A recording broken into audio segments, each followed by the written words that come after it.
right, folks, grab a seat and pour your drink neat as Whiskers and Whiskeys presents Tales of the Trophies, Season 4, Best of the Rest. I'm Mike. With me, as always, is EJ. How's it going, pal? It's going great. We had our first official college football games.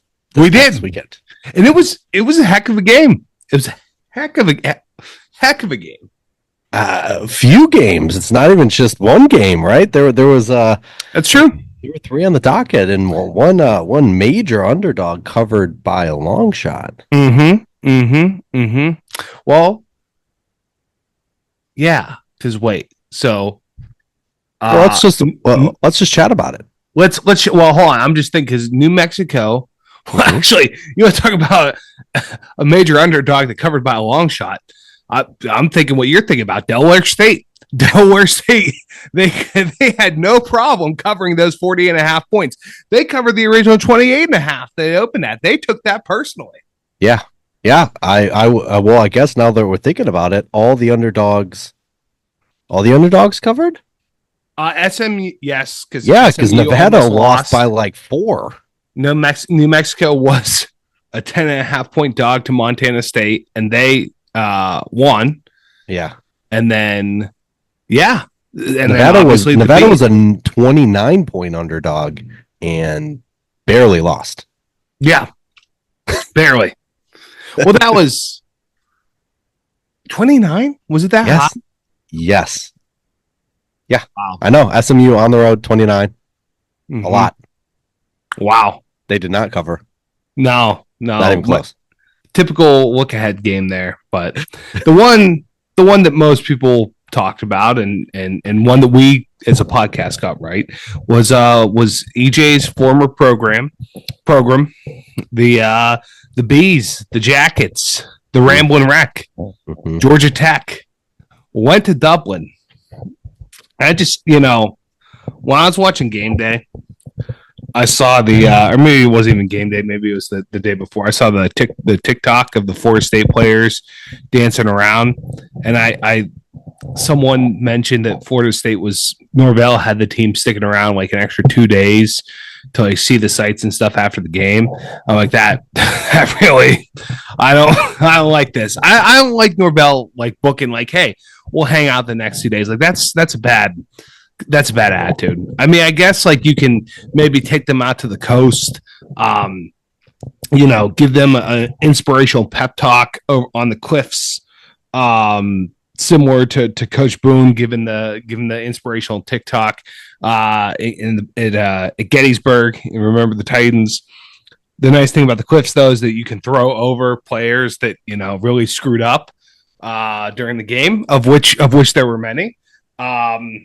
But yeah, man, what'd you think of the game? I could wax poetic about making jokes at the expense of the Seminoles all day, but sure. I didn't get to watch any of it. Okay. Yes. So we had our fantasy draft, our in-person fantasy draft that started at the exact same time. So we had it on. How was that? It went better than I thought it would. Like the execution of it. The property is exactly what you'd expect it to be. Coming from, a near billionaire's property. Yeah. So that was sick, and we were able to do it outside of the pool, like next to the pool, outside of the pool house. Oh, nice. So we did it outside. We had the TV inside, so it was going on, but I was so focused because we had 2 people that were virtual, so I had to be focused on like helping them get their picks in and everything, which definitely made it hard for me to pick my own. I really had to rely pretty heavily on just a pre-made board, literally earlier that day. Yeah. So if I get effed, it's because of that, but it actually the Wi-Fi works. That's like, nice. That's perfect. Right, yeah.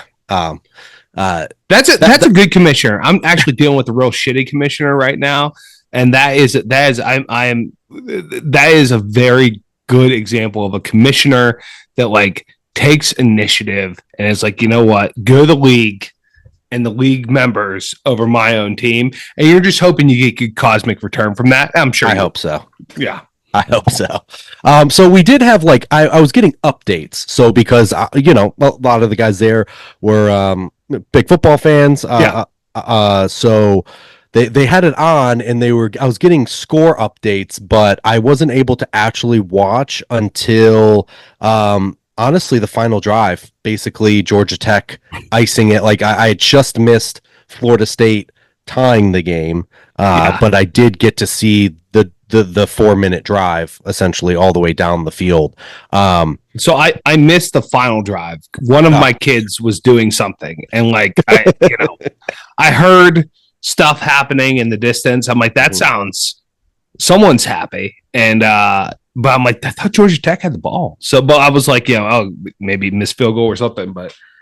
Nah. No, I mean, it's just it's not. While I would never have said confidently Florida State would lose, I definitely thought they would cover. I mean, that was the first thing we had talked about. Fortunately, listeners, sorry, the Jackets. You thought the Jackets would cover, right? Correct. You said Florida State would lose, but you thought the Jackets would cover. Correct. Yeah, I definitely thought the Jackets would cover. We were going to post about it. It got busy. I know for myself, I'm sure it was busy for you too. We didn't get to officially give you guys that pick, but that was the one we liked. And I mean, honestly, I don't like to be the person that was like, oh, we didn't tell you, but we told you.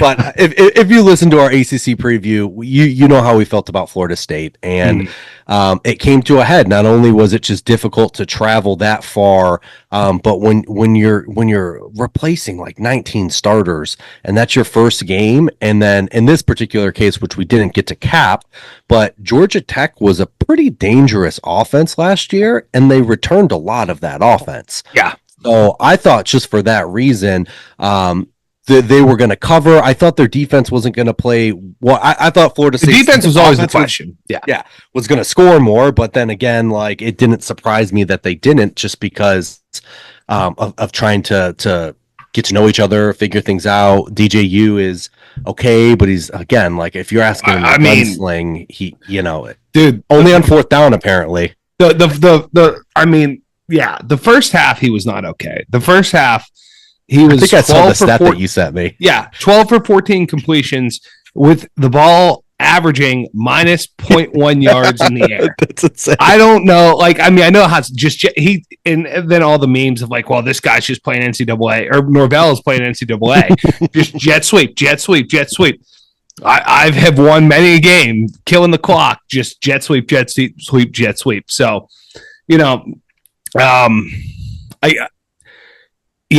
I mean, every year, well, not every year, but this is his third team now. It's like, he'll be a better fit. No, not the case. DJU's got to figure some things out.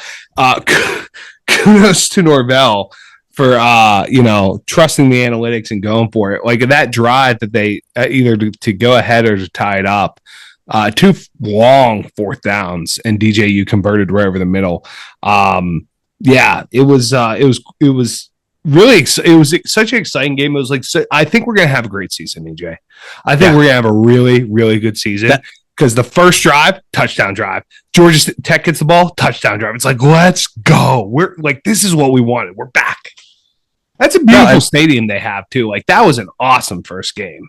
Yeah, no, it was great. And it just, it made me feel pretty darn good to begin the season off with our cap, right? And honestly, that final drive surprised me in the sense that I don't know if Georgia Tech passed the ball. They straight up bullied Florida State all the way down the field. Yeah, I do not think, and it made sense because I think I think the weather might have been a little bit like not the greatest, but I think they were wanted to be very risk averse with their quarterback, because he had last year, as dynamic as he did make some pretty big mistakes turning the ball over. So he looked great. I thought King looked really good. Really, really good. I mean, they did. The coach at the end of the game was like, run the ball, baby. Like, run the dang ball. Like they got it done there. But King was making, when he had to, I think he made some really good decisions. Well, and the thing was too, they were moving down the field, doing a lot of read option, and that was kind of difficult for them, Florida State, to handle, because Georgia Tech really just, for the most part, picked the right person to give the ball to, like made the right read. And then honestly, there were a couple times where they, got stuffed for 2, but the scrum pushed them forward for 4. But they got down to, I think it was like a second down. It was right on. Also, okay, this surprised the hell out of our friend Doyle, who was watching, because he's not as big of a college football fan. So when he was watching how Mike Norvell managed the clock, and even I was getting itchy. So it's a 4-minute offense. They have 3 timeouts, and they keep getting first down after first down, and you're like, okay, they probably have to call timeout now, right? Yeah, and do that. He waited until the drive started, first down, and 1:15 left, and it was like, Mike, hello, like, Norvell, what do we do? Are you gonna call timeout? Yeah. But it got down to the second down play, and King actually fumbled the snap. And so it was 3rd down and 18, and you're like, shoot. I mean, the kicker had the leg for 53, but missed it wide earlier. Yeah. And it was like a 57-yarder at that point. He's got a monster leg. Yeah. Yeah. And it was like, well, I was trying to remember. I was like, was he good in the game or not? Because, is he young enough to still have been on the team when I was coaching him in year 3? But then that 3rd down play, the run play went for like 10, and it was like, okay, this just feels like it's going to be, this is going to be it. They're going to make this kick. And sure enough, they run the clock down to whatever it was, 6 seconds, kick the field goal, and that was it. But yeah, I was kind of surprised at how they were able to really push Florida State around. And I'm going to say, like, if that's what that's going to look like all year round, and again, obviously they're going to get better, they're going to gel, but if they don't fix that, they're in some trouble. Yeah, they're in some real trouble. I am very much. I mean, we talked about it in our preview, right? Like, neither of us are high on Florida State. I didn't expect all that. I do think it's interesting. I don't know if Herbstreit was trying to be funny, because they just booing him every time he talked in game day, just booing his ass.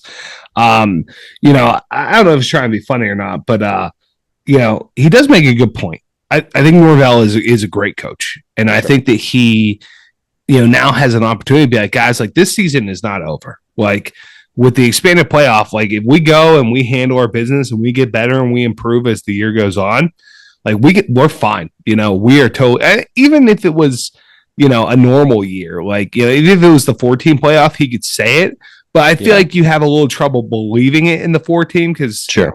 But I think that with the way that the landscape is now, like, they can absolutely be fine. So, and I do want to take a moment to correct one thing. Yeah, that we said during our preview, that I think we said that I think we got incorrect. The top 4 seeds in the playoff are a conference champion. It will always be a conference. Is the top 4 rated conference champion. So that no matter what, they get a bye. Okay, so that's what Saban was actually talking about during the pregame, because McAfee asked a good question of, like, do you think, which we talked about too. He must be a listener. Do you think Notre Dame's going to join up, right? And he was saying, Saban was like, I mean, not really, because, like, they kind of already get a bye because they don't have a conference championship game. So if they just take care of business, they get their bye, right? Because if they were to be a conference champion, then they get the bye. So maybe not for, like, that would not be a reason. They still might join up for the reasons that we talked about, or may not join up for the reasons we talked about. But if they do, that likely won't be a reason, at least per the GOAT. But so yeah, the GOAT also did what's the rat poison? Reverse rat poison. Reverse rat poison. So you take that with a grain of salt. I was like, I mean, because if you're a player, because he has an office at at Saban Field at Bryant-Denny Stadium, and he has an office there and everything. If you're a player, you can say something, he can just be like, all right, prove me wrong. Like, that's pretty much what he can say. Great move, great play. So, but yeah. All right. Black Diamond Trophy. Doesn't that just sound cool?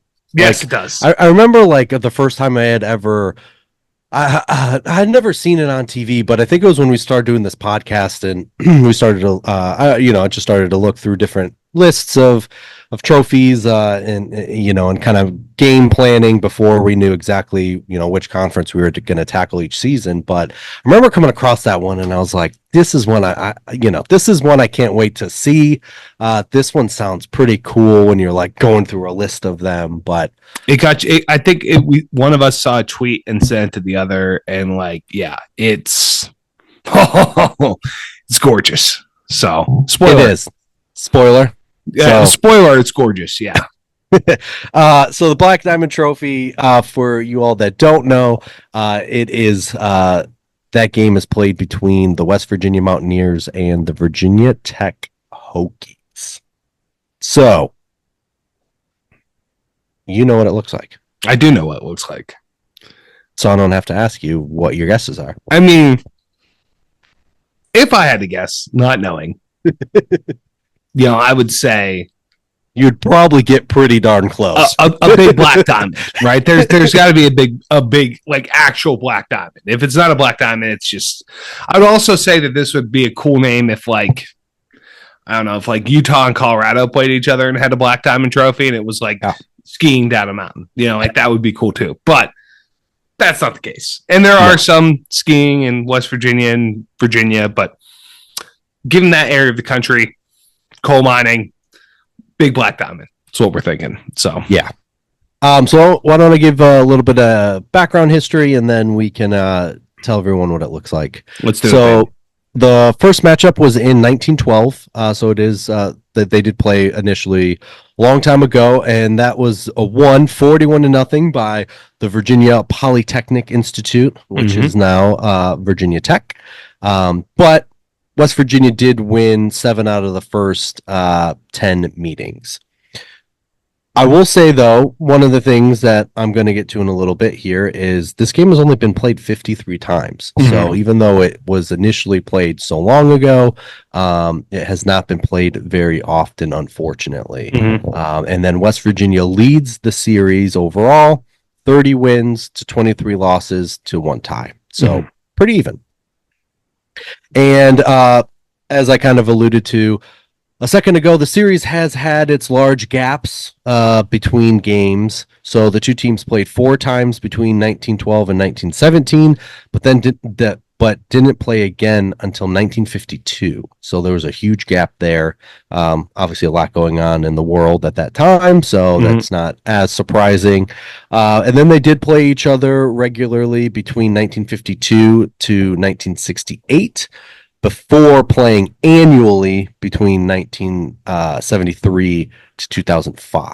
Were they ever in the same conference? I can't think of, because I mean, as long as I've known Virginia Tech, it's been ACC, and WVU was Big East, then Big 12. So I don't know if they have. Do you happen to know was there ever any crossover between them back in the day in the same conference at some point?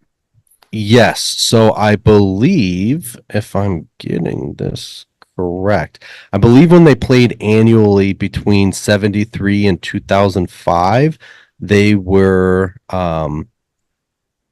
Big East. Big East. I think they were both in the Big East. Virginia Tech was in the Big East? Let me double check. I thought they were, as far as I can remember, in the ACC. You could be right. Or am I just blacking that out? Big East, man. Yep. They were. So they were in the Big East. Virginia Tech was in the Big East between 1991 to 2003. Wow. I was paying attention more to college basketball at the time, so Virginia Tech, not really on your radar. Yeah. Pitt, WVU, Georgetown, all those schools, the UConn, Syracuse, all those schools were more my speed. So yeah, they're actually. I mean, I guess I could dig into this. No, so they did join in 91 together. Actually, it looks like so. Both of them joined in 91. Virginia Tech was independent before that. West Virginia was in the Southern Conference. before that, and then West Virginia stayed in the Big East until 2011. While, like I said, Virginia Tech left in 2003. So Wow. So Vic, when Vic was at Virginia Tech, that was Big East. Yeah. Is that when what was that the time? 2000. Yeah. 98 to 2000. Yeah. Wow. There you go. How about that? Things that you just didn't think about. I could have sworn that they're in the ACC for forever. Yeah. Shows how much I know. There you go. Well, yeah. So that definitely helped. Obviously, you can see there were still quite a few years where they weren't in the same conference, but I think that really helped that streak from 73 to 2005. And that streak right there is arguably some of the best stretch of games you have. You had, believe it or not, I guess not believe it or not, but I guess just because I never really thought about some of these legends that were older when I got to know them where they began. But Bobby Bowden was at West Virginia. I did not know that. He went 3-0 against Virginia Tech. Unfortunately, he had just predated Frank Beamer, the legend that really brought Virginia Tech to prominence. Wouldn't that have been something? Yeah. Bowden and Beamer going at it. Yeah, it sounds good. Yeah, and Virginia Tech there was 12-7 in the series. So even though he was there and they were of national prominence, West Virginia definitely still beat them and put it to them. So it makes you wonder what other great coaching matchups were like almost misses. Like that'd be interesting. That would take a lot of. It'd be like, okay, you got to think about all the great coaches, see where they were, see the overlaps were with other great. Man, that'd be something. That's a great what if there. Yeah. What if in college football? Yeah. Okay, so mentioned that they had played pretty regularly between 52 and 68, and then they played annually between 73 and 2005, but they didn't play for a trophy until 1997. So that was the birth of the Black Diamond Trophy. So why don't you scroll down, remind yourself exactly what this bad boy looks like, and describe it to listeners. Yeah, I mean, it's fantastic. It is a large black base that looks like an octagon. Yeah, octagon. So it's a black base. Parts of it are like just straight like glossy black, and then parts of it are like a black and white gray marble. On the front of it, the front three sides, it says Black Diamond Champion. That part is marbled. And then there's West Virginia logo, Virginia Tech logo. Actually, there's some white silver flecks in the dark black parts. Sponsored by Rish Equipment Company. And then up at the top of this large, it's a girthy octagonal base.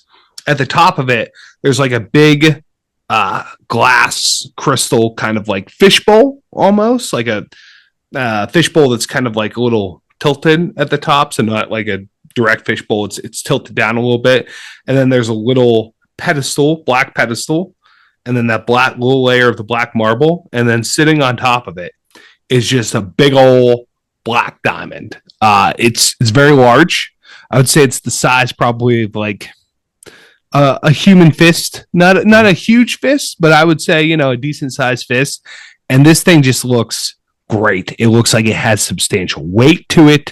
The diamond looks really good. I like how it's, in thinking about it, I was like, the kind of fishbowl thing at the top. Would it look better without that? I don't think it would. I think it probably does help from a kind of protective standpoint. And I think it kind of like adds like an aura to it almost. This is just a really nice looking trophy. It came about in 97.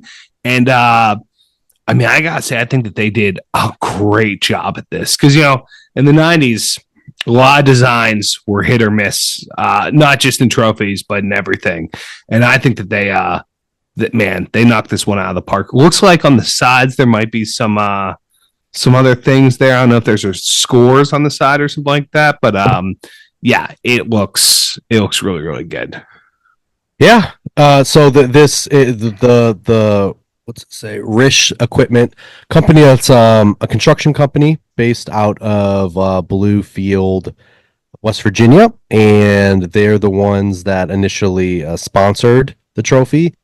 And annually, they donate scholarship money to both schools, and I think that's kind of part of the deal to continuously have that advertisement on the trophy.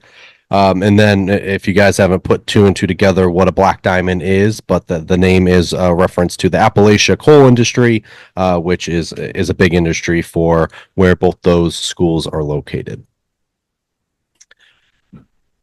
So this is one of the trophies, and we had talked about this. I don't know if we talked about it online. I think we talked about this offline. There is no history. I could not tell you specifically how this came about, who designed it, whether it's displayed at either school. Now, what I'm about to tell you now will give maybe a little insight into that, but this is just on a list of ours, and maybe a future series, future segment here of of investigative journalism for us. It's just there's got to be a story, and it so frustrates me when you have such an awesome looking trophy that nails it as far as like it's relevance to both schools, right? Like they just completely knocked us out of the park. Like West Virginia and Virginia Tech needed to be this trophy. Yeah. And there's got to be an awesome story, or at least someone to like credit and praise for doing this. Nothing open source. And that always stinks. For the listeners who don't know, I don't know how much we've talked about this, but EJ is very much the stake of this podcast, and I'm the sizzle. I'll go ahead and get all lit up on a random night and say some crazy things on a podcast occasionally. But EJ, his job, his 9 to 5 is really doing research. The guy is an intelligence major, does research for a living. And if he can't find stuff, it's not out there. So, not to say it's not out there. I'm sure this information exists somewhere. Maybe it's exciting, maybe it's not. But for it to not be printed for a trophy like this, like I feel like there's got to be, to your point, there's got to be a story about like how it came to be. Like, was it who came up with the design? Definitely more thought than like a bucket. For example, just throwing that out there. And that has a rich history. Which does have a rich history. But the thought behind it is just it looks like that there's a lot of thought. I would love to hear more about this. So, whether a random listener out there has some information, whether you guys want us to take it upon ourselves to do some research in the future, just need to get some funding for that and some free time. Send us lottery tickets. If you hit the lottery, go ahead and give some to us, and we'll take this thing full time. But yeah, that's we are sure that there's a story out here. Unfortunately, it just cannot. It has not been widely publicized yet. No, the story has not been told, and I will challenge, please. There is no hubris here. If it's out there and I haven't found it, gladly challenge me and provide it, because I am not too proud to say that I do miss things, but most of the time when I'm looking for things like this, it's usually pretty easy to find, and this just isn't out there. And if you do want stories like this told, the best way to do it is subscribe. Yes. Share our post, like our post, talk about our podcast, get other people to like it, because if this becomes something that's not just a hobby of ours and actually something where we could not even make money, but just like cover costs to do something like this, we will gladly go and find this information and find a very cool way to disseminate it to you all. I'll road trip to Morgantown and Blacksburg and talk to people for a week. Not a problem. Not a problem. So I had mentioned they had played regularly until 2005. Since 2005, this game has unfortunately only been played 3 times, and it also has no plans of being renewed in the future, which is really disappointing. So it was a huge gap between when they got to play. When was the last time? So they played. Oh, I'm still on. And just Sorry. while you're looking for that, I actually just had it pulled up. You got it. Yeah. Yeah, I do. So they played last in 2022. And there was a huge gap between 2005 and 2017. So that was I remember like seeing some posts about like Virginia Tech won that game, and it was like, oh man, that's how we saw the trophy was in 22. Must have been tweeted, and yeah. So in 2005, the Hokies got to keep that trophy for 12 years, and then they didn't, and they had won it again. And then they didn't play again for 4 more years in 2021, and that's when West Virginia won it back, and then they won it last year as well. Or I guess that's 2 years ago now. And now it's going to be theirs for the foreseeable future because there's no movement.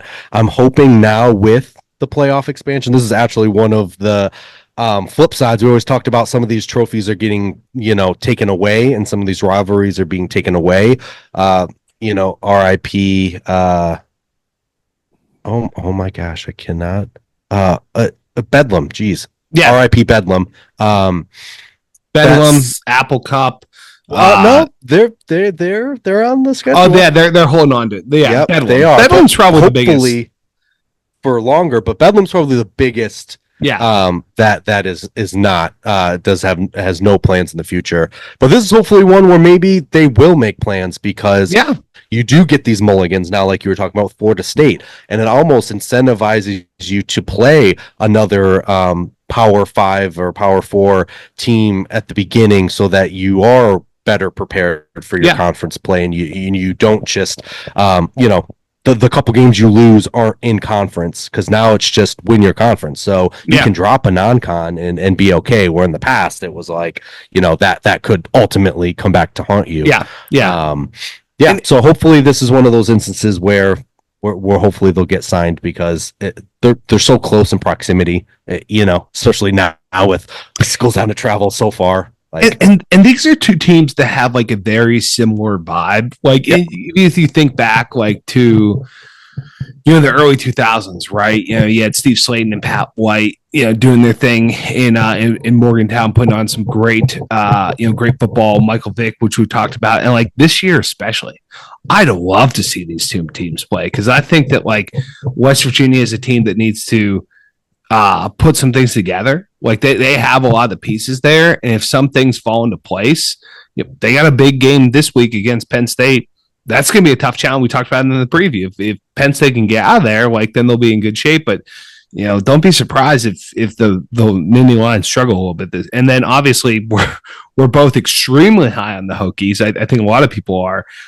Would be awesome to see these teams play. It's definitely within the past 25 years, these have been two teams that have had super dynamic offenses.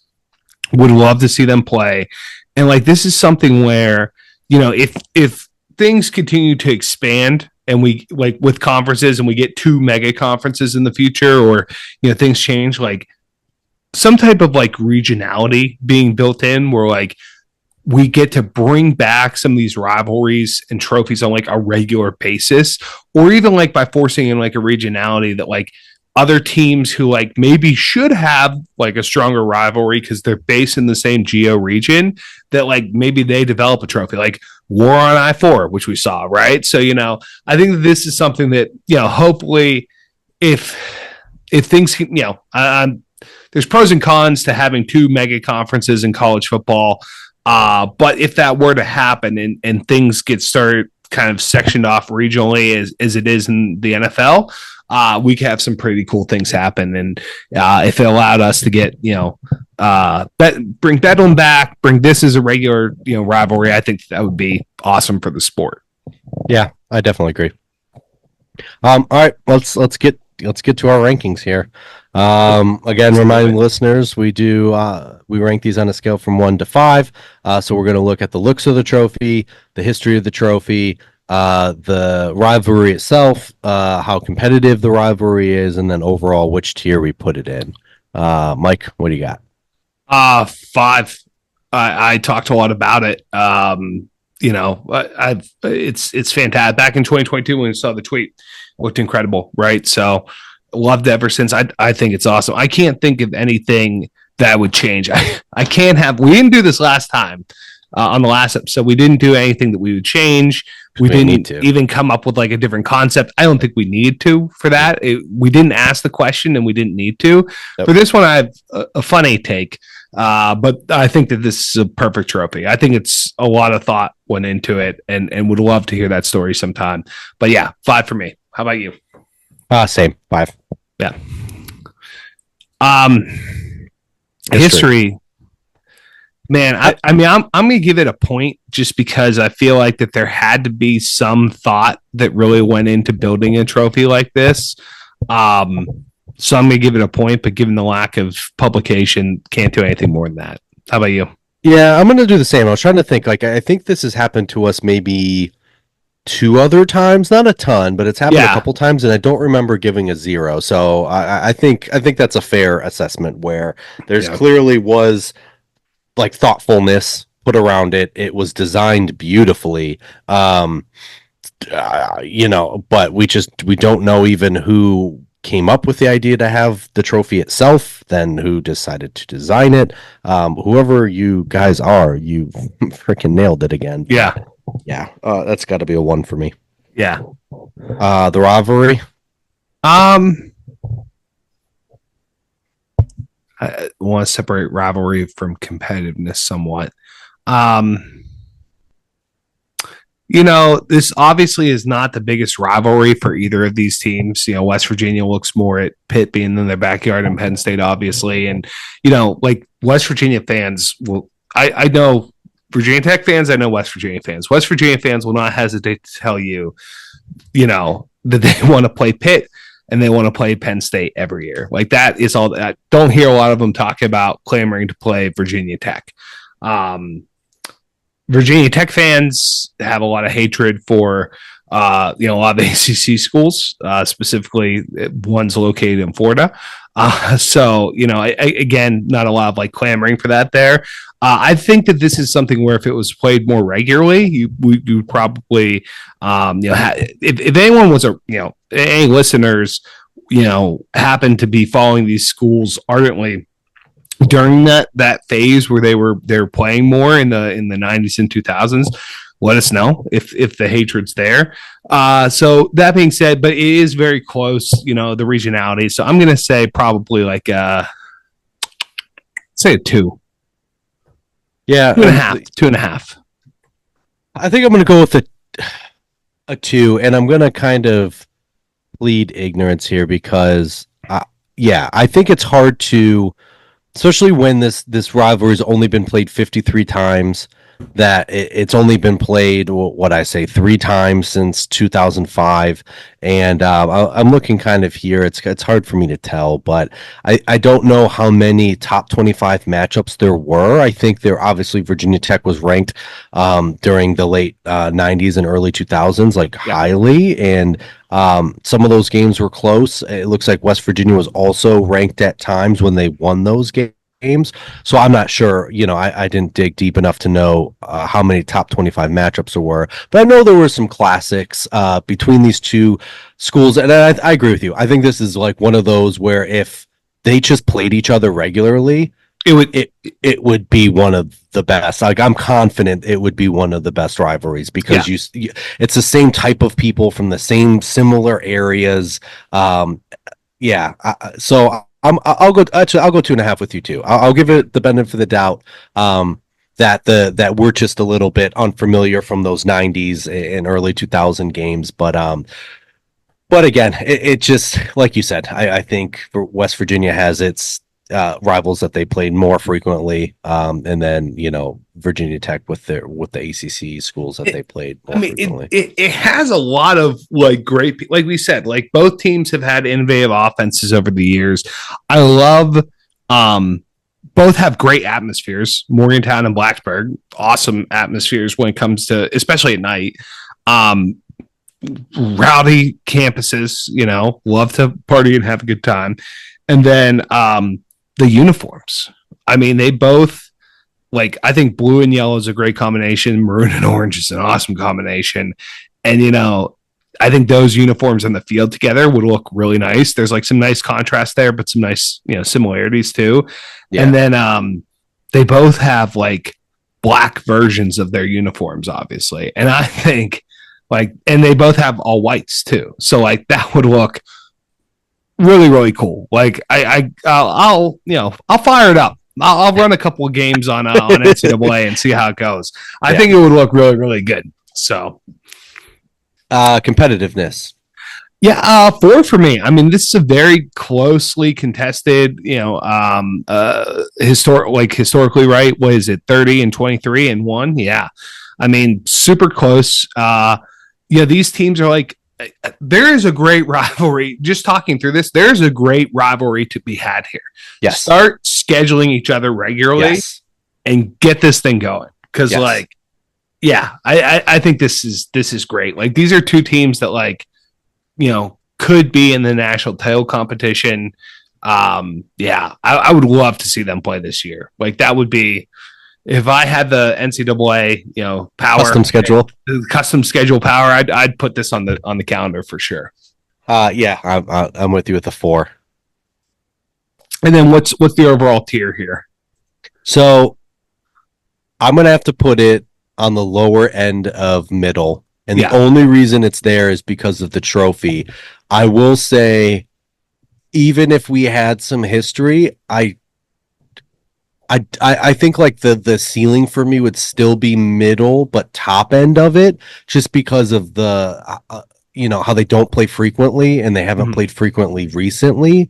Had we done this podcast in the 90s, I think this would be all around, it'd be really hard to keep it on the top tier. Yeah. But I think it's middle tier, but it's at the bottom because of it's incomplete. The history is incomplete for me, but the trophy's too good to put in a low tier. I always, when we're looking at tiers, I weight the trophy very, like the looks of the trophy and the history around it very much so more than like that gets more weights for me than the rivalry and the competitiveness.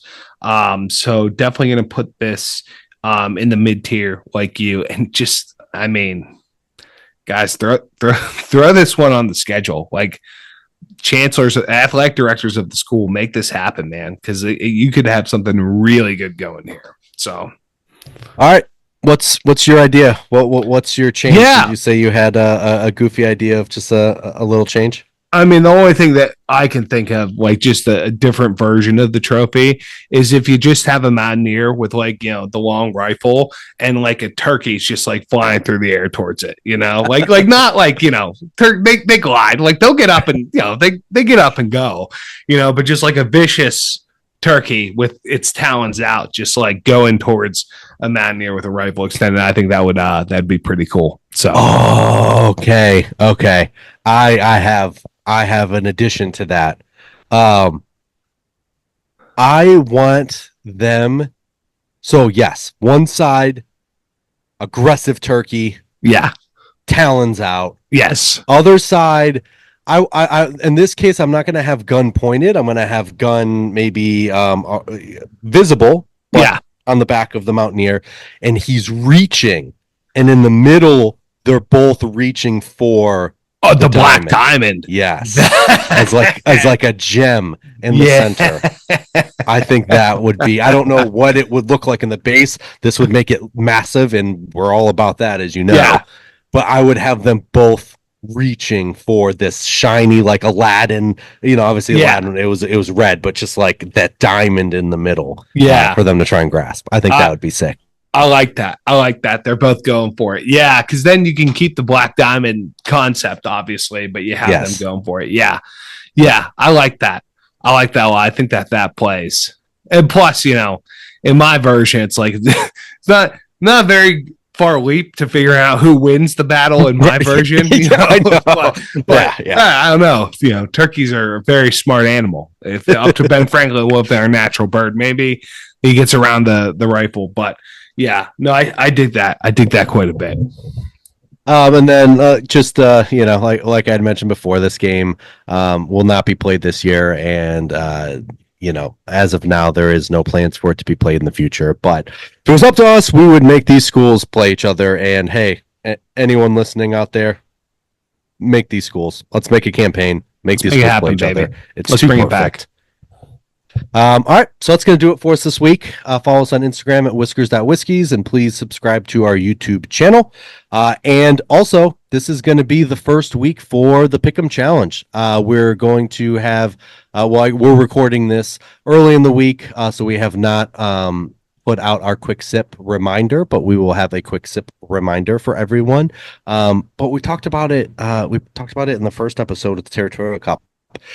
Just do it. Just join. It's a lot of fun. You have literally nothing to lose. We have already lost to a listener in our 2 years and had to pay up, but it was a blast, especially last year. And it really came down to, I think there was probably 4 of us that had a chance to win it in that final week. So it was fun. It was competitive. I feel like everyone's getting better at it now that, betting is legalized and easier, but I don't know. I have a blast and I really enjoy doing it. So I encourage all of you to do so as well. Yes, it's a ton of fun. You're going to be putting picks out there anyways. Like, might as well get some clout for it, right? Yep.